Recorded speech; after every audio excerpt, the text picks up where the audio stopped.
بسم اللہ الرحمن الرحیم۔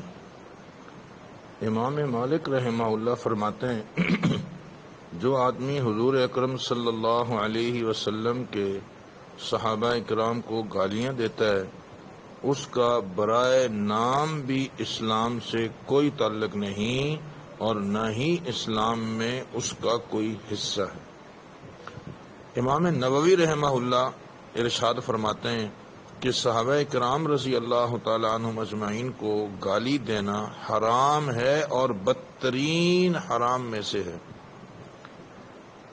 امام ابو زرع رحمہ اللہ جنہیں 7.5 لاکھ احادیث زبانی یاد تھیں، ان سے کسی نے پوچھا صحابہ کرام کے حوالے سے، تو آپ نے فرمایا کہ جب تم کسی شخص کو صحابہ کی تنقیص کرتے ہوئے دیکھو تو جان لو کہ وہ زندیق ہے۔ فرمایا کرتے تھے کہ قرآن حق ہے، رسول حق ہے، اور آپ صلی اللہ علیہ وسلم کا سارا دین حق ہے، اور اس دین کو ہم تک پہنچانے والے صحابہ ہیں۔ جو ان پر جرح اور تنقید کرے گا وہ کتاب اور سنت کو گویا صحیح نہیں سمجھتا۔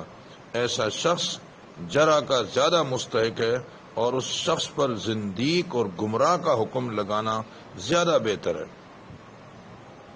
امام ابن کثیر رحمہ اللہ فرماتے ہیں کہ قرآن اور حدیث کی روشنی میں تمام کے تمام صحابہ کرام عادل ہیں، اور امام طحاوی رحمہ اللہ فرماتے ہیں کہ ہمارا عقیدہ ہے کہ ہم تمام اصحاب رسول سے محبت کرتے ہیں، کسی کی محبت میں حد سے تجاوز نہیں کرتے، نہ کسی پر برات کا اعلان کرتے ہیں۔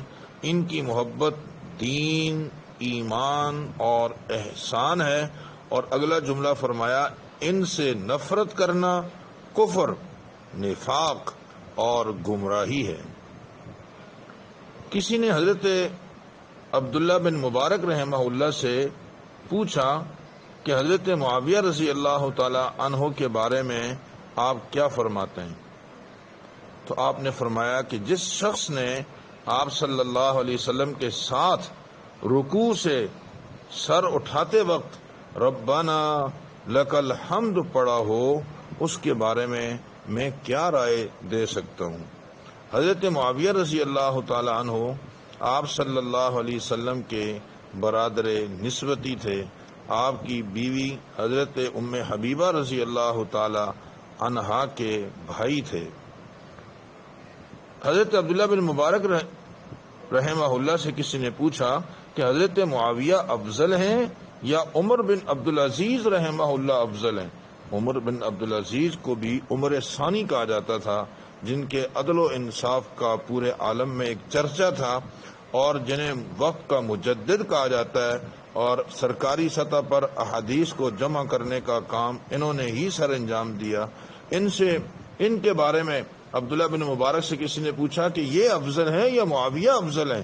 سبحان اللہ، ارشاد فرمایا کہ آپ صلی اللہ علیہ وسلم کے ساتھ جو مٹی معاویہ کے ناک میں گئی ہو، یعنی حضور صلی اللہ علیہ وسلم کے ساتھ سفر میں ہے حضرت معاویہ بھی، اور اڑتے ہوئے کچھ خاک اور مٹی حضرت معاویہ کے ناک میں چلی گئی، وہ مٹی بھی عمر بن عبدالعزیز رحمہ اللہ سے بہتر ہے۔